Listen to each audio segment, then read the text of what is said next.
Problemas del directo. Vuelvo.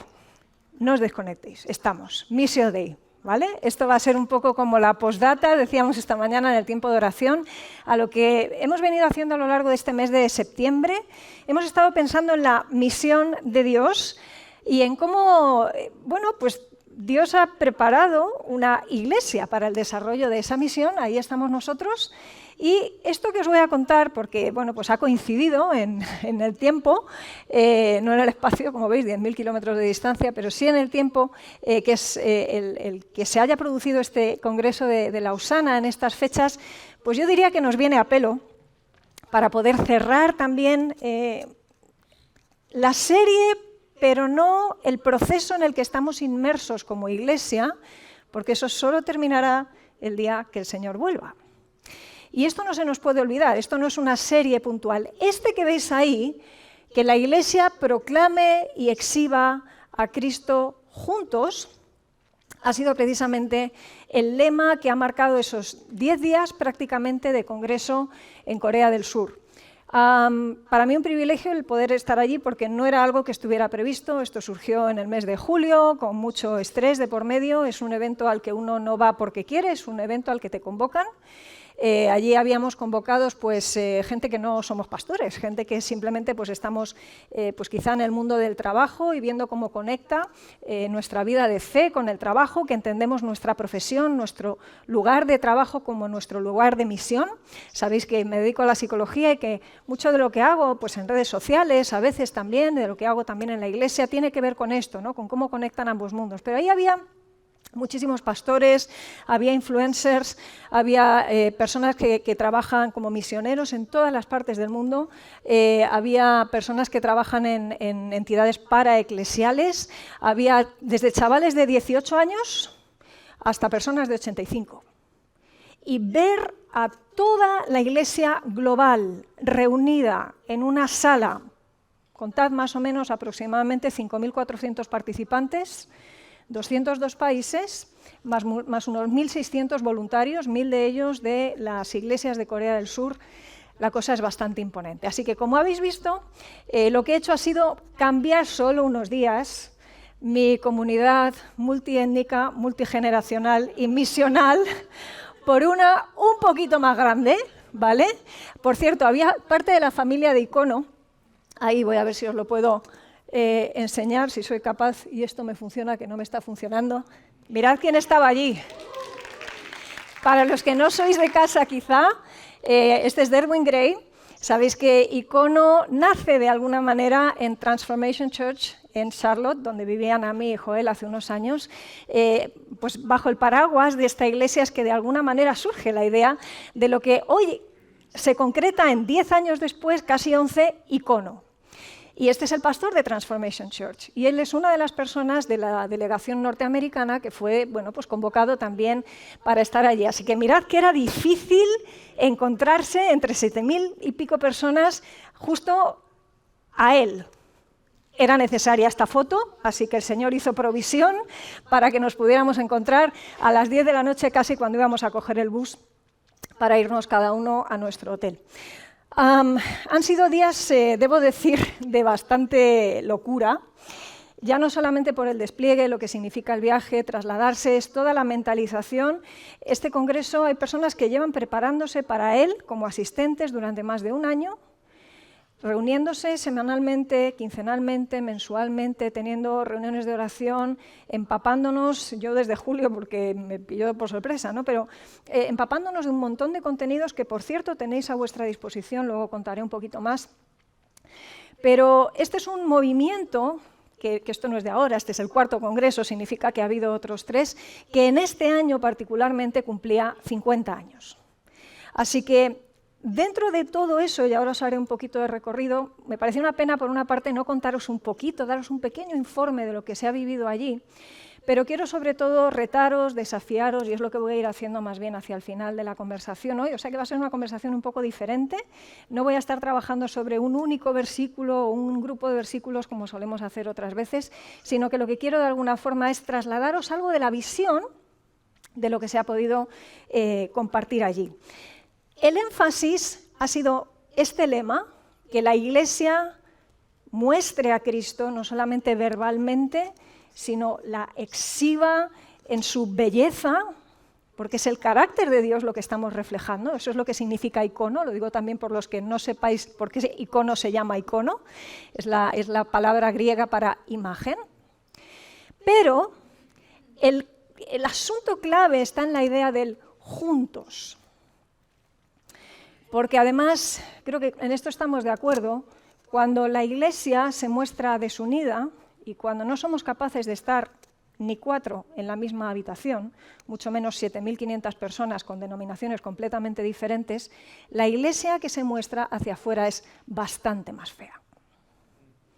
Y es muy difícil, además, que el mundo se enamore de ese Dios trino que se relaciona íntimamente entre sí, que nos ha pedido que nos relacionemos de la misma manera cuando no somos capaces de estar en la misma habitación. Una de las cosas que me emocionaban estos días, y han sido muchos los momentos emocionantes, os lo garantizo, y ya sabéis que yo soy llorona, he visto que no soy la única, allí me he consolado mucho, pero una de las cosas emocionantes era poder ver el esfuerzo, porque es verdad que nos supone un esfuerzo, de trascender las cosas que nos separan para recordarnos que la misión de Dios es mucho más importante.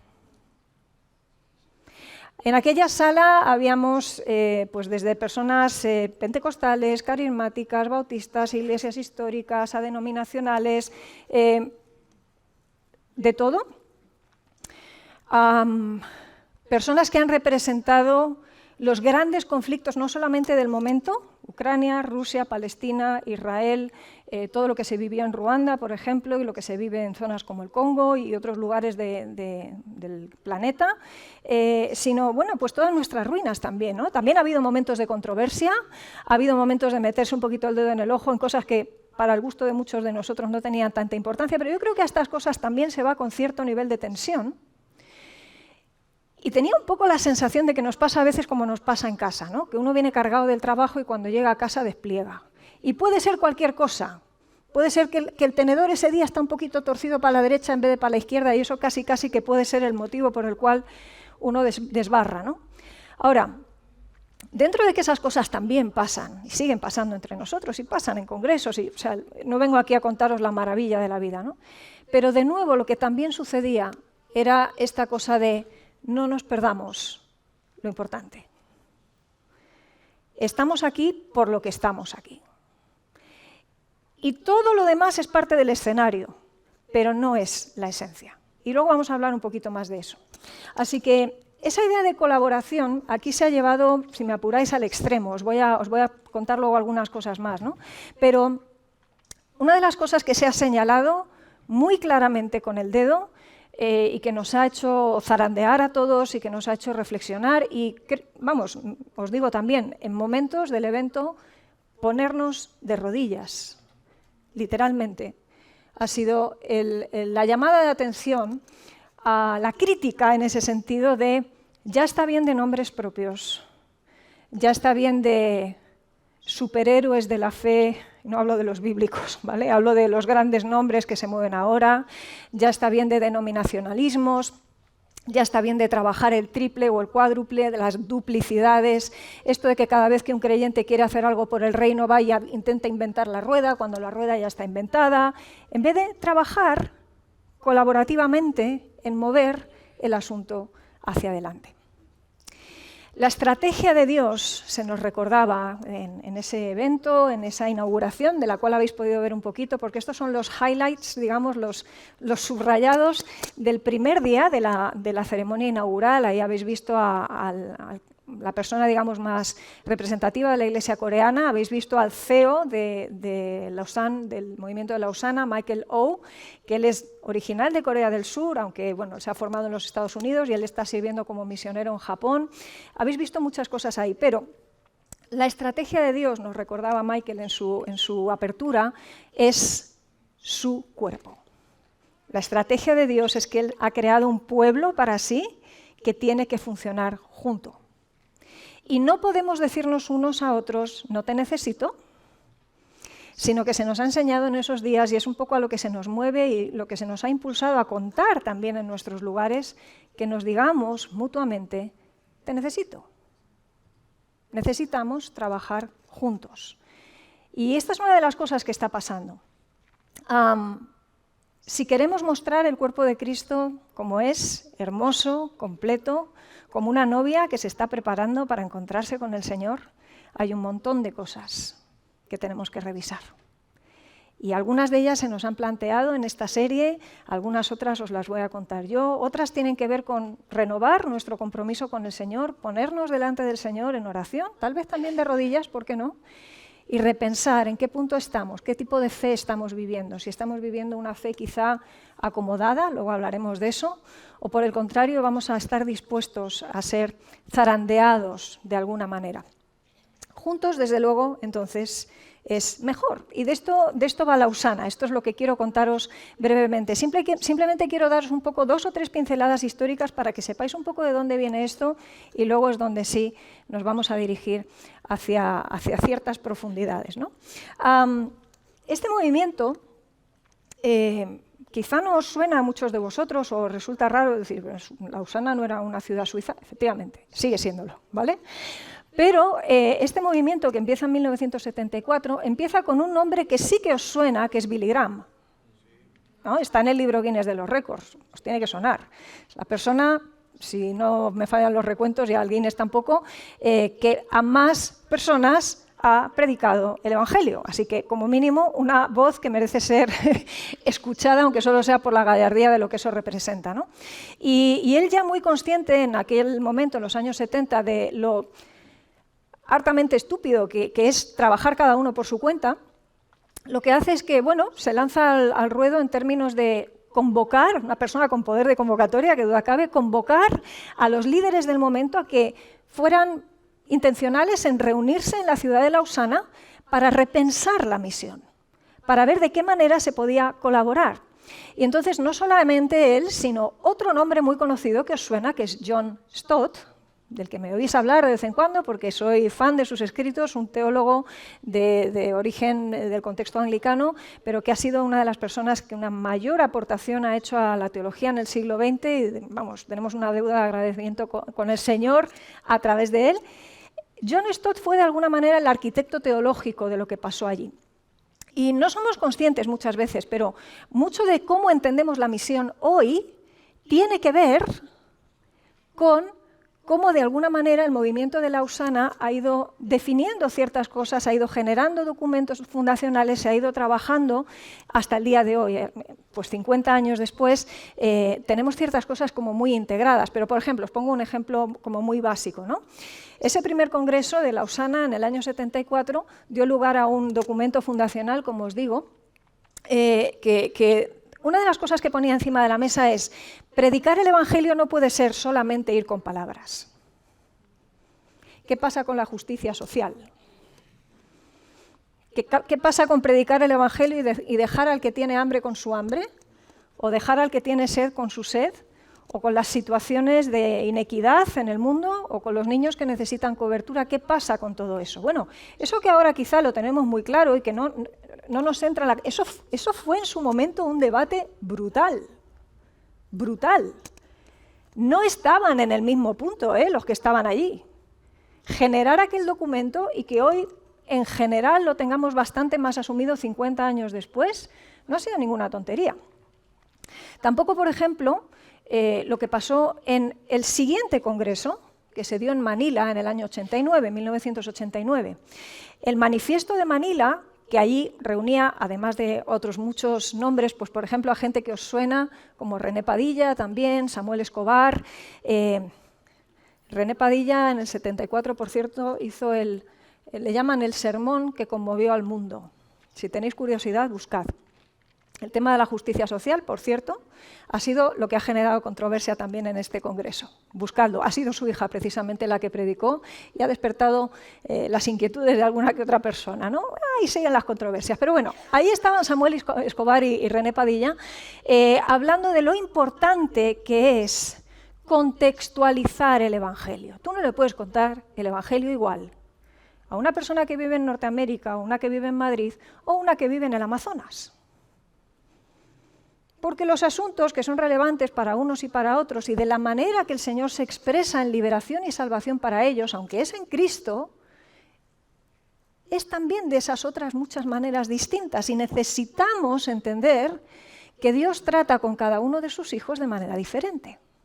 Y Jesús es el mismo, y el Espíritu es el mismo. Pero el Señor nos invita a hacer esa labor de cuidado. No es la misma conversación la que Jesús tiene con Nicodemo que la que tiene con María, o la que tiene con la mujer samaritana, o la que tiene con Pedro, ¿verdad que no? Así que de ahí, de ese documento, que se llamó el Manifiesto de Manila, fue donde se dio mucho énfasis, por ejemplo, a esa idea de la contextualización de la misión de Dios. El lema entonces era la proclamación del Evangelio entre los pueblos no alcanzados. Y, por cierto, para que no nos quedemos tan tranquilos como a veces estamos, no sé si os ha pasado alguna vez que habéis escuchado a personas que dicen, bueno, el Señor está ya a puntísimo de venir, porque el Evangelio ya ha llegado a todas las naciones. Entonces, como el Evangelio ya ha llegado a todas las naciones, esto es cuestión de minutos. Bueno, el Señor vendrá cuando Él quiera venir, evidentemente, y nosotros no tenemos que volvernos locos con las fechas. Se nos insiste muy claramente que nos centremos en lo que tenemos que centrar, que es en velar y estar atentos. Pero se cambió la idea de naciones por la idea de pueblos y grupos no alcanzados. En ese momento se detectaron unos 17.000 pueblos no alcanzados. Es decir, ¿de dónde sale tanto pueblo? ¿Cuántos países hay? Claro, es que esto no va de países, esto va de grupos no alcanzados, es decir, lugares etnolingüísticos, razas, lenguas situadas en determinados contextos geográficos en los que, por medirlo de alguna manera, menos del 2% es población evangélica y menos del 5% son cristianos nominales.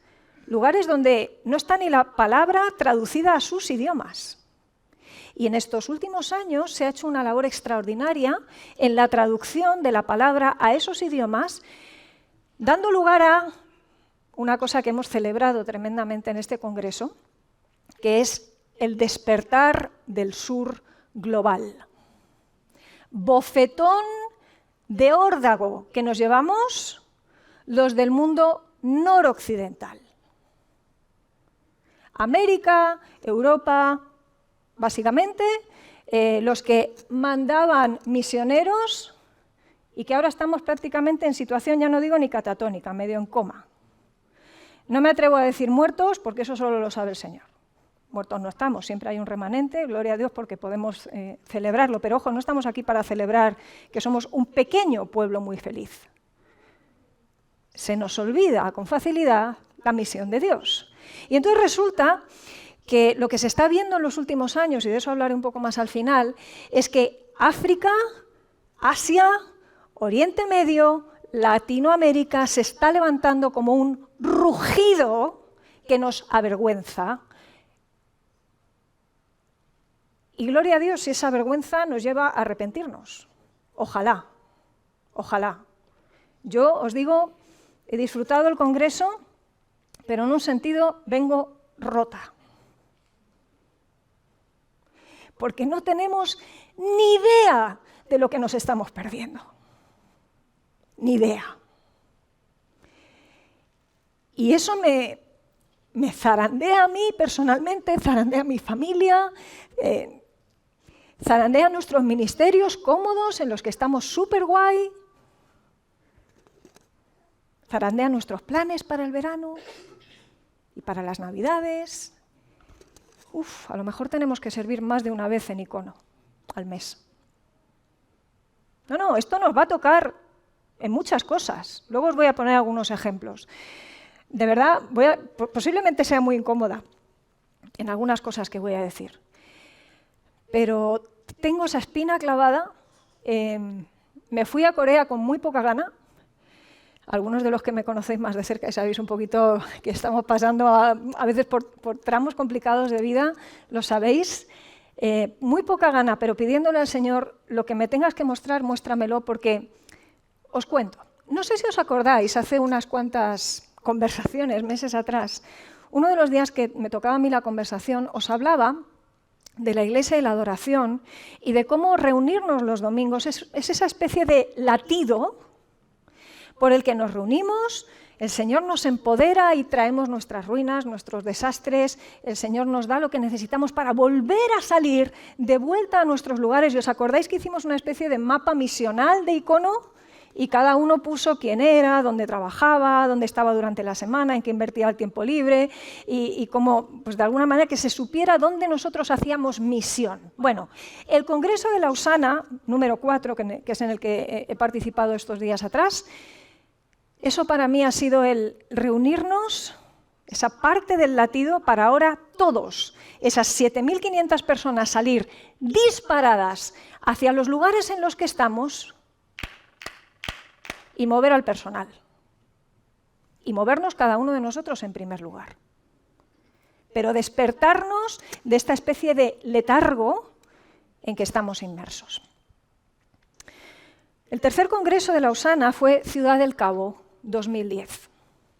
De allí salió de nuevo también otro nuevo manifiesto. Fue lo que se llamó el Compromiso de Ciudad del Cabo. En aquel momento el lema era Dios estaba en Cristo reconciliando consigo al mundo, ese texto de 2 Corintios 5:19 que conocemos bien. Y la idea sobre todo en aquel congreso fue reconciliación, por una parte, pero cómo además de una manera muy especial había esa reconciliación entre la fe y el mundo del trabajo, porque el 99% de los cristianos no son personal, digamos, de gobierno eclesial, no, somos personas que estamos en el mundo del trabajo. Y cuando no impactamos el mundo del trabajo con el Evangelio, pues resulta que el 99% de lo que los cristianos podríamos estar haciendo durante la semana no lo hacemos. Entonces, aquel énfasis en Ciudad del Cabo fue muy importante, se trajo esa visión, se enfatizó mucho esa visión integradora de la misión y pues se incluyó de manera todavía más clara que en los 2 congresos anteriores, si cabe, pues la idea de justicia social. Se empezó a hablar también del cuidado del planeta como parte de la manera en la que expresamos la belleza de Dios. Ya empezó a hablarse también, por ejemplo, de todo lo que tenía que ver con las preocupaciones relacionadas con el tema de qué significa ser persona, identidad personal, todo lo que tiene que ver con sexualidad, cómo hacemos para responder a las grandes inquietudes que el mundo tiene hoy, que quizá está resolviendo de esas otras maneras que a los cristianos no nos encajan, pero pues vamos a contar una historia mejor. Pero no la estamos contando. Y de hecho, pasaron varias cosas interesantes. Bueno, se amplió mucho la cooperación global, ahí ya se empezó de una manera como todavía más clara el tema de la cooperación. Empezaba a despuntar de una manera ya muy bestia la parte de lo digital, evidentemente, y entonces, bueno, las conexiones, la facilidad con la que las redes sociales estaban permitiendo ciertas cosas, pues aquello se empezó a ver allí. Y de nuevo, el empuje, digamos, hacia el sur global era muy importante, ¿no? O sea, se empezaba a intuir que estaban pasando cosas muy serias en el sur global, pero bueno, todavía no estaba la iglesia china allí, no podían venir. Este año, en Lausanne 4, la iglesia china estaba presente. Y quienes auspiciaban el congreso era la iglesia en Corea del Sur. Mientras Corea del Norte tiraba bolsas de basura, ¿vale? Que nos llegaban cada 2 por 3 anuncios al móvil, aviso de emergencia, Corea del Norte va a tirar una bolsa de basura, si te la encuentras no te la acerques. Bueno, pues constantemente teníamos avisos de que, bueno, pues Corea del Sur y Corea del Norte tiene esta movida, ya sabéis, y Corea del Norte pues estaba haciendo de las suyas.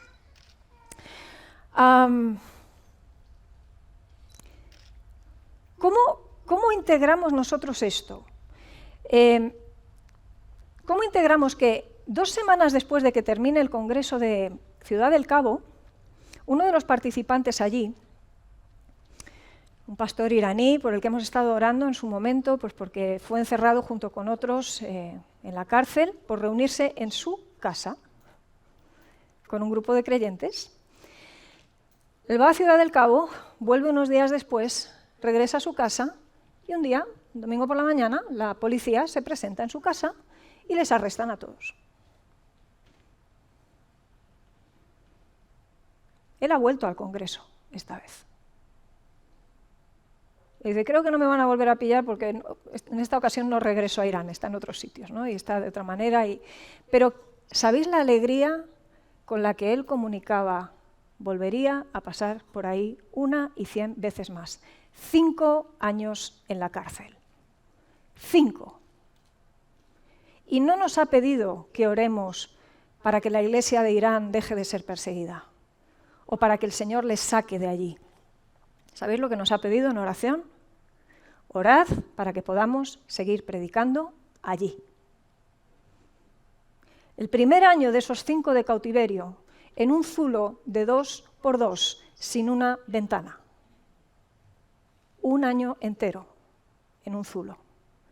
Y tendríais que ver la sonrisa de oreja a oreja, con la cual nos explicaba que un día, coincidiendo de aquella manera, como os podréis imaginar, en la letrina, un señor de allí que estaba acusado de espionaje, estaba metido también allí en unas condiciones terroríficas, se acerca a él, le pide así de aquella forma, ¿no?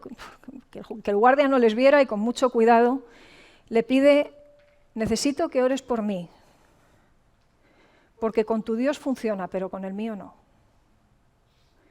Y le explica que él está allí por un crimen que no ha cometido, que le están acusando de espionaje, pero que él no ha hecho nada y que necesita ser liberado y no sabe qué más hacer, no sabe en qué idioma explicarlo, pero claro, este hombre, Farshid Fati, no sabe muy bien cómo tomarse aquello, no sabe si es una trampa o qué, ahí medio en 10 segundos y de medio lado, ora por él: Señor, tú lo sabes todo.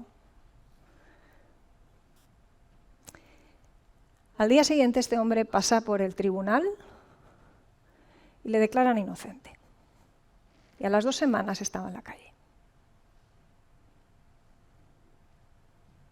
Aquí contamos estas cosas y se nos despiertan todo tipo de escepticismos.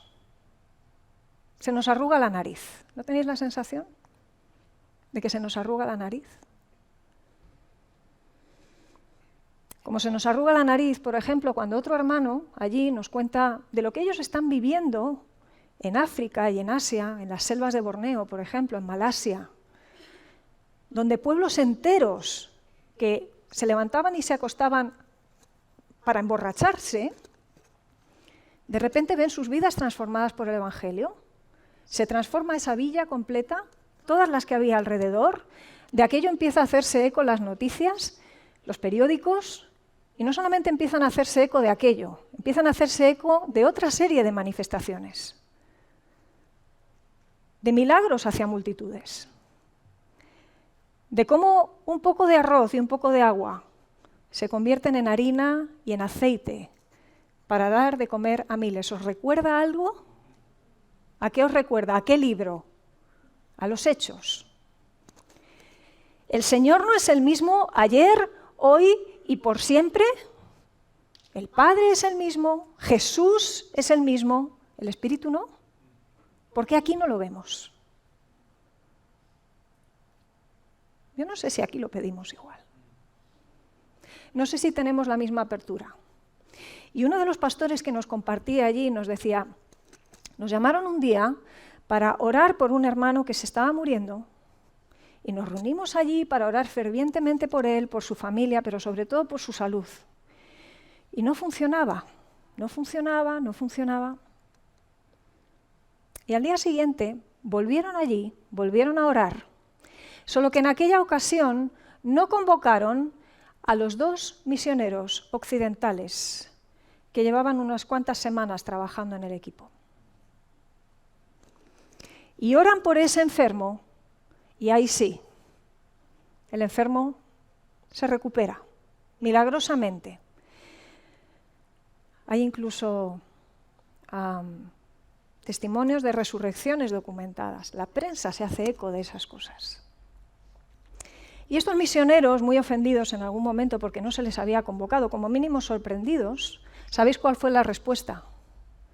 Es que cuando estáis vosotros en la sala de oración no funciona. Tela. Y yo no digo ahora que si nos ponemos todos de rodillas, mañana estamos todos... No, o sea, yo no sé de qué maneras quiera obrar el Espíritu. Pero desde luego, como estamos en este lado del mundo, sospecho que no. Me acordaba sistemáticamente en estas semanas de esos textos en los que se nos habla insistentemente de o frío o caliente. Pero lo tibio, eso de soy cristiano, pero llevo mi vida de aquella manera, un poco, bueno, sí, pero soy cristiano, tengo mi ticket al cielo, lo tibio produce la arcada. Lo vomitaré de mi boca, dice el Señor, cuando habla a las iglesias. Y lo que estábamos intentando estos días allí era intentar tener el oído bien afinado a qué es lo que el Espíritu quiere decir a las iglesias. ¿Qué es lo que el Espíritu quiere decir a nuestra iglesia? Aquí, en Icono, en Madrid, en esta España nuestra, en esta Europa nuestra, en este mundo noratlántico nuestro. Lausanne 4, Seúl, Incheon, una ciudad satélite de Seúl, en 2024, que la Iglesia proclame y exhiba a Cristo juntos. Un énfasis en la unidad, en la colaboración, hemos dicho, en la digitalidad, por eso, entre otras cosas, se ha escogido hacer en Corea, con ese sentido de urgencia, de emergencia. Luego vamos a hablar un poco en qué se ha concretado, porque está muy bonito hablar de unidad y de colaboración, pero eso tiene un precio, hay que aplicarse, y se han puesto mucho las pilas en la organización para asegurarse de que cumplimos. De hecho, ya os adelanto un poco, nos lo han hecho firmar. Y te lo llevas a casa y si quieres te lo pones en la nevera, o lo enmarcas, o te lo guardas donde lo puedas ver, pero hay un compromiso colaborativo al que se nos invita incluso a compartir a nuestras iglesias, que es lo que estamos haciendo hoy. Ahora, ¿cómo logramos esa acción colaborativa? Hacia eso me quiero ir moviendo en un momento, ¿no? Todas estas cosas que yo os voy a estar poniendo las vais a poder encontrar, si tenéis curiosidad, y os animo a que la tengáis, en la página Lausanne, con doble N, Lausanne, con doble N.org. Está en un montón de idiomas. Todo lo que hemos estado usando para prepararnos para el Congreso, todos esos materiales están ahí. Aprovechadlos, usadlos. Ahí tenéis a gente guau. Pero no porque son gente guau, sino porque el Señor les ha dado unos dones guau. O sea, tienen la capacidad en 10 minutos, pues como hizo Rick Warren, por ejemplo, en el último día, en 10 minutos literalmente, pegarnos un repaso del libro de los Hechos y ponernos las pilas en 10 puntos que alucinas. El ritmo que hemos llevado allí ha sido brutal, brutal. Hemos comido mientras escuchábamos, hemos cenado a duras penas muchos de los días, hemos tenido un montón de conversaciones entre pasillos. Calculad, cada 90 minutos en algunos de los tramos del Congreso teníamos hasta 10 ponentes. 10 ponentes en 90 minutos, una locura. Ahora, es para algo. Lo tenéis, aunque no hayáis estado en Seúl, lo tenéis. Acceded a ello, miradlo. Empapaos, hay podcast, hay vídeos, hay artículos, hay solamente con estos 4 manifiestos que os acabo de mencionar de los 4 congresos, para ponernos un poco al día de qué es lo que está pasando. Hay un montón de respuestas a las cosas que nos preocupan y un montón de tarea por hacer. Ahí nos podemos empapar. Pero, teniendo en cuenta una cosa. Primero, desde luego, creemos que juntos es como se hace la misión. Por otro lado, es ese compromiso a no estar duplicando esfuerzos. Creemos que el avance del Evangelio puede acelerarse cuando nos empoderamos mutuamente a través de la obra del Espíritu para ejecutar eso que el Señor nos ha encargado. Pero siempre, todo lo que traigamos, tenemos que tener muy claro que son 5 panes y 2 peces. Por eso decíamos, esto no va de grandes nombres, aunque allí haya habido grandes nombres, gente que acumula títulos universitarios que alucináis, personas que son teólogos de talla mundial, decanos, rectores de las grandes facultades del mundo, lo que queráis. Pero siempre son 5 panes y 2 peces. Y si eso es lo que tú o yo sentimos que tenemos en la mano, tráelo. Porque el director del Wheaton College no trae más que tú. También tiene solo 5 panes y 2 peces. La cuestión es, vamos a traerlo para que el Señor lo multiplique. Estuvimos hablando de lo que se llamó 25 brechas en el contexto de la misión. 25 asuntos que nos preocupan mucho, hay muchísimos más, pero que siguen siendo espacios donde cuesta mucho llevar el Evangelio. Por ejemplo, el mundo islámico. ¿Qué pasa, por ejemplo, con la generación de personas más mayores, ¿no? El envejecimiento de la población. ¿Cómo hacemos para alcanzar a esas personas? Desde luego, muchas veces con lo digital no. ¿O qué pasa, por ejemplo, con las nuevas formas de iglesia, precisamente por el post-COVID, por la era digital? ¿Qué está pasando con las escrituras en la era digital? ¿Qué pasa con el secularismo? Lo que hemos estado haciendo allí era por la mañana una plenaria de un ratito, trabajar en mesas con 5 o 6 personas de otras partes del mundo para reconsiderar cómo estaba afectando eso que nos contaban acerca del libro de los Hechos y de todo lo que sucede ahí en esa iglesia del primer siglo en nuestros contextos particulares. Luego había una participación de otras 3 personas trayendo algunos puntos calientes encima de la mesa, volvíamos a reunirnos y nos íbamos para 2 horas todos los días estar trabajando, algunos de nosotros en el ámbito de cómo conecta la fe y la misión con el mundo del trabajo. 2.500 personas de 5.400 hemos estado ahí, CEOs, empresarios, y otras 2 horas de trabajo alrededor de mesas de otras 4 o 5 personas también intentando diseñar qué podemos hacer para cubrir esas brechas. Y la gran pregunta es, ¿a qué brechas te llama el Señor a ti? Si te metes en la página de la OSAN, vas a poder buscar la palabra brecha o gap en inglés, y te van a plantear cómo prepararte para esas 25, y no te va a llamar el Señor seguramente a todas, pero quizá alguna de ellas sí que resuena de manera especial contigo. Y es una buena manera de empaparte, es una buena manera de ver de qué formas prácticas el Señor te puede estar llamando a que esto no sea solamente vengo el domingo y sí, tengo iconogrupo y de vez en cuando charlo con un compañero de trabajo. No, hay mucho más. Cada año, fijaros lo que voy a decir, cada año, por el fenómeno del envejecimiento mundial por una parte, pero también por el fenómeno del incremento de población en general, el número de cristianos en el mundo no aumenta, disminuye. Disminuye. Y por eso la palabra acelerar la misión ha sido una de las más repetidas en este tiempo, en ese congreso. Y va a ser una de las que vais a ver más repetidas también si os metéis en la página del movimiento de Lausana. Nos hemos ido con esto en el bolsillo, ahora luego en un poquito os lo leeré, nos hemos ido también con una app, porque ha habido pues, una serie de grupos de interés, como digo, que hemos estado trabajando 2 horas todos los días intensamente en pensar cuál es el problema, por qué el Evangelio no está llegando, cómo nos gustaría que fuera esto, cómo lo conseguimos. Y ahí había pensadores, escritores, profesionales, personas en los medios, gente que trabaja en lo digital. Los grandes ministerios digitales que conocéis, como YouVersion, por ejemplo, y otros, estaban ahí presentándose también como herramientas que pudieran utilizarse para poder proclamar y extender todavía más. Ahora, nos han puesto trabajo. Tenemos una app, los asistentes, en la que no solamente el compromiso ya se hace operativo y concreto, estamos localizables, estamos identificables, sino que es muy interesante porque ahora mismo, por ejemplo, cualquier persona del mundo se puede poner en contacto conmigo sabiendo que, bueno, pues mi perfil es este, a lo mejor coincide con el suyo, podemos hacer algo juntos, oye, ¿cómo colaboramos? Esta manera de poner las tecnologías al servicio de la Gran Comisión en este momento es una de las cosas que está pasando, ¿no? Toda la cantidad de recursos que tenemos ahí que ponen a vuestra disposición también.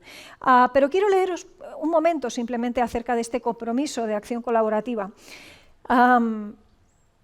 Porque creo honestamente que lo que yo he firmado aquí, que por cierto han tenido que firmar otros 3 testigos de la mesa, o sea, estás bastante pillado, ¿vale? Pero que encima te lo firma el director ejecutivo mundial, el director asociado mundial, el director mundial de colaboración y codirector del Foro de Liderazgo de Acción Colaborativa y su compañera codirectora del mismo foro. Fijaros lo que dice. Me comprometo a responder intencionalmente a la Gran Comisión, llenando brechas y aprovechando oportunidades para su cumplimiento, a buscar relaciones y unidad con líderes con el objetivo común de ver florecer el Evangelio en nuestra localidad, a tratar activamente de eliminar duplicaciones y silos, celebrando a los demás y colaborando con ellos para abordar los retos que enfrenta la Iglesia mundial, hacer esto con el objetivo de levantar una nueva generación de líderes que lleven este movimiento de generación en generación, identificar iniciativas de colaboración existentes y catalizar la movilización de estas iniciativas, redes y comunidades para aprovechar las oportunidades de llenar esas brechas que nos rodean. Esto no es para los 5.400 que estábamos allí. Esto es para todos. Y eso es de alguna manera lo que quiero comunicaros también en esta mañana. Capacitación de líderes, pero no somos estos veintitantos que veis aquí. Aquí pues sí, veis caras y voces conocidas, pues ministerios que conocéis desde Decisión, grupos bíblicos de graduados, por ejemplo, o GBU, que muchos lo conocéis así también, pues personas que están involucrados en obra estudiantil, otras personas que están involucradas en el mundo del trabajo, directores o decanos o rectores de las facultades teológicas españolas, la secretaria general de FEREDE, sí, todas esas caras conocidas, de acuerdo. Pero eso no va de estos, esto va de todos. Lo que Joel ha estado trasladándonos durante estas semanas, la misión de Dios, no es una misión solo para los evangelistas. ¿Sabéis una de las cosas que me llevo, una de las figuras preciosas que me llevo de algunas de las conferencias que han dado? Ha sido una metáfora que se ha repetido bastante y me ha encantado. Me parece que el primero que la dijo se la contagió a los demás y los demás la han ido repitiendo, como voy a hacer yo ahora. ¿Sabéis por qué se extendía a lo bestia el evangelio en el primer siglo y en el segundo? Y ya un poco menos en el tercero y en el cuarto. Porque aquellos cristianos cotilleaban del evangelio. Cotilleaban. Oye, no te puedes perder lo que ha pasado en Jerusalén. ¿Tú sabes lo que ha pasado? ¿Se entiende esto? Eso no lo hacemos. No cotilleamos del evangelio. Nos pensamos que es o poner himnos o canciones de Hillsong en el este del trabajo, siempre que el jefe no me diga nada, lo estoy caricaturizando, ¿no? Pero se entiende, ¿cómo evangelizo en el trabajo? Y no nos damos cuenta de que lo que hacían aquellos creyentes eran cosas supernaturales. Les echaban de un sitio, se iban a otro, y mientras tanto cotilleaban. Los que estaban en la dispersión cotilleaban en otros sitios. Y justo donde querían oprimirles y aplastarles y les echaban de aquel lugar para que no contaran, resulta que lo contaban en otros 25.000 sitios más. ¿Por qué? Porque no podían callarse lo que habían visto y oído. Y ahora os hablaré de la iglesia coreana. Ellos no tienen grupos de WhatsApp para ver si hay iconogrupo o no hay iconogrupo. Ellos tienen grupos de WhatsApp para rendir cuentas. ¿Con cuántas personas has hablado del evangelio esta semana? ¿En qué punto están esas personas? ¿Cómo puedo orar por ellas? Claro, se convierten a porrillo. También viven en una cultura muy distinta a la nuestra. A ellos les avergüenza darse cuenta de sus ruinas, de sus fracasos, de no poder ser mejores, tanto como querrían. Aquí no, aquí vamos sobraos. Aquí el español que se precia o la española que se precia no tiene nada de qué arrepentirse. ¿Se entiende? Esa es la Europa en la que vivimos. Y esa es la Europa que en un sentido tenemos que romper. Y ahora os contaré un poco más de eso porque hay quien lo contó muchísimo mejor de lo que yo lo estoy contando aquí.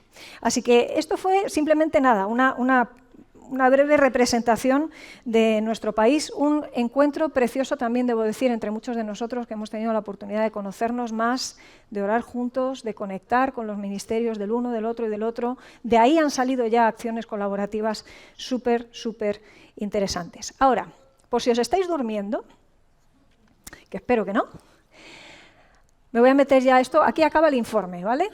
Prácticamente, luego nada, os contaré alguna pequeñita cosa más. Pero lo que quiero sobre todo es... para un momento, Dani, si puede ser. Espera, a ver, ya. Dame un segundo, a ver si consigo... Oh, no me puedo creer que lo haya perdido. Quiero precisamente poneros un pequeño vídeo. Quizá le voy a pedir a Dani ahora en un momento que lo pueda poner. No sé si lo puedes parar tú. Bueno, lo dejamos y ahora os cuento. Ahora entenderéis por qué os lo pongo. Dale, Dani. Ahí, volumen.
¿A que no sabéis que los coreanos cantaban? Bueno, hacen unas pantallas LED que flipas, o sea, estás en el aeropuerto de Incheon y de repente parece que se te cae una jirafa encima, porque tienes ahí una pantalla LED que tiene una jirafa que se te cae encima, literalmente, ¿no? La flota de coches coreanos eléctricos es alucinante, ¿vale? Cantan, pero se mueven en la misión que alucinas. Así que os pongo esto simplemente como muestra, un botón de lo bien que hacen las cosas, ojo, reconociendo sus ruinas, ¿eh? Ellos mismos están reconociendo que el crecimiento económico está empezando a traer serios problemas de comodidad a la Iglesia coreana, surcoreana, porque los pobres norcoreanos están en otra liga. Norcorea, renta per cápita 1.000 euros, $1.000 al año. Surcorea, 50.000 renta per cápita al año, ¿vale? Se ve la diferencia. Pero ellos mismos están reconociendo que les está costando llevar el mensaje del Evangelio, porque la secularización se está implantando allí, evidentemente, pues como estamos ya muy acostumbrados a ver aquí, ¿no? Pero, simplemente por mencionaros algunos detalles curiosos, interesantes, la Iglesia surcoreana, os mencionaba esto del WhatsApp, pero para que os hagáis una idea, está pasando un poco igual pues, en la Iglesia china y en otros lugares, pero han pasado de ser campo misionero, es decir, donde iban los misioneros, pues ingleses, norteamericanos y tal, a contar el Evangelio, a ser fuerza misionera. Y de hecho en este informe, que es uno de los documentos estrella de este congreso, que lo tenéis accesible, podéis tener la versión corta de 28 páginas en castellano, o la versión larga de 516, me parece, en inglés. Recomiendo la de 516, evidentemente, no creo que tarde mucho en traducirla, pero ahí se nos explica de muchas de esas maneras en las que el sur global, como decimos, está despertando al Evangelio y cómo, por otra parte, Europa, Norteamérica y tal, se están viniendo abajo, ¿no? Estuvimos el domingo por la mañana, antes de empezar el congreso, en una iglesia coreana, nos recibieron con los brazos abiertos. Os hubierais muerto de aburrimiento. No, lo digo literalmente, o sea, imaginaros un auditorio de 2.000 personas, 100 personas en esa iglesia desperdigadas entre los 2.000 asientos, no estaban muy bollantes de asistencia ese día, no había un grupo de alabanza, había un piano de cola en la tarima y un señor que hablaba a esta velocidad durante 1 hora aproximadamente. Pero que no nos engañen estas cosas, porque esa iglesia compra universidades, compra hospitales, compra institutos, están haciendo presencia. La Iglesia coreana tiene a día de hoy 22.000 misioneros sin sueldo dispersos por todas las partes del mundo. Sin sueldo. Les dan para cubrir sus necesidades los 2 primeros meses, se buscan la vida y la comunidad de fe que les va arropando es la que les va poniendo el arroz encima de la mesa, las toallas en el baño y todas estas cosas. Es alucinante, esto no tiene nada que ver con en qué se han convertido muchas de estas cosas en nuestros países, ¿no? Pero nos están dando, evidentemente, lecciones como puños. Y una de las cosas con las que me quedo entonces es con el animaos a echarle un vistazo a cómo están pasando las cosas, porque, de hecho, mira, ¿veis esa parte azul del chart, de la imagen aquí a la izquierda? Europa, que es la parte azul, Norteamérica, ha ido bajando en presencia cristiana y veis lo que ha ido subiendo, ¿no?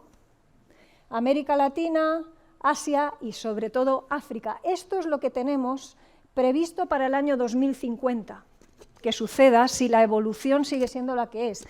En 2020 estamos en la 5ª columna de las 6 que veis, ¿vale? Y bueno, pues esto sería un poco la misma aproximación, solo que con otro tipo de gráfico. Vais a encontraros de verdad un documento de una altísima calidad que os va a hacer pensar. Voy terminando ya. Una de los momentos que para mí fue más emocionante y de verdad nos hizo llorar, porque ella misma lloró como suelo llorar yo, ya me conocéis. Esta chica, Sarah Broll, Ella es de origen brasileño, está como misionera en Italia, es la líder principal, digamos, del movimiento Revive en Europa. Mueven a muchísimos jóvenes, están capacitando líderes. Y una de las cosas que ella decía cuando hizo un repaso, ¿no?, de algunos de los movimientos de avivamiento a lo largo de la historia, ella habló mucho cuestionó qué pasa, ¿no?, con Europa. Ella misma está en Europa. Ella viene de un lugar del sur global, pero se viene a Europa como campo de misión. Y cuando hablamos de que Europa parece muerta, o pensamos en nuestra España o en nuestro Madrid, que parece muerto, ella decía esta frase que me pareció épica. Ella decía, afortunadamente servimos a un Dios que mira por dónde resulta estar metido en el negocio de la resurrección. Y la cuestión aquí es si lo creemos o no lo creemos. Y si estamos dispuestos a mancharnos las manos en esa misión. Porque lo que está pasando en lugares como África o Asia podría estar pasando aquí. Pero otra de las grandes frases que ella dijo es, Dios viene donde se le quiere. Como tú o como yo, que donde no se nos quiere no vamos, ¿a qué no? Pues el Señor tampoco. Y, claro, podemos pensar a lo mejor que estas son pues simplemente frases bonitas, ¿no?, o grandes eslóganos. Ella decía, Europa, Dios no ha terminado contigo. Pero eso sí, nos llamaba, y con eso voy a terminar ahora, en este momento, nos llamaba a un acto profundo de arrepentimiento. La comodidad es un cáncer para la Iglesia. Algo de eso sospechaba. Pero cuando lo he visto allí, doy fe. Doy fe. Y esto no es, como decía Pablo a los Corintios, simplemente para reprendernos, para zarandearnos en el sentido de humillarnos. O sea, no. Porque tan grande es el amor que el Señor nos tiene, que nos tira de las orejas y nos dice, ¿cuándo piensas espabilarte? ¿Cuándo vas a despertar a la realidad de que quiero hacer cosas contigo y que yo no he cambiado? Que el Señor sigue siendo el mismo. Estamos súper cómodos. Y eso no está ayudando. Y voy a hablar directo y claro, Icono. Estamos muy cómodos también aquí en Icono.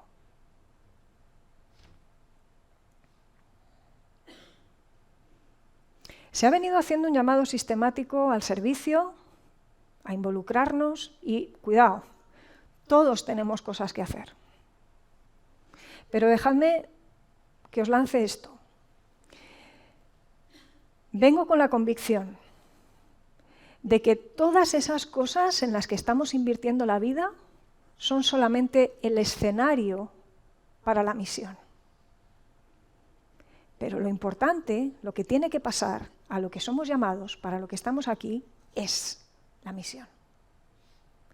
Todo lo demás es lo que pasa por el camino.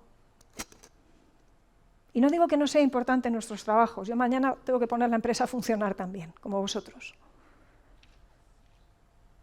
Pero estamos aquí por los que no están aquí. Y estamos hartos de decirlo.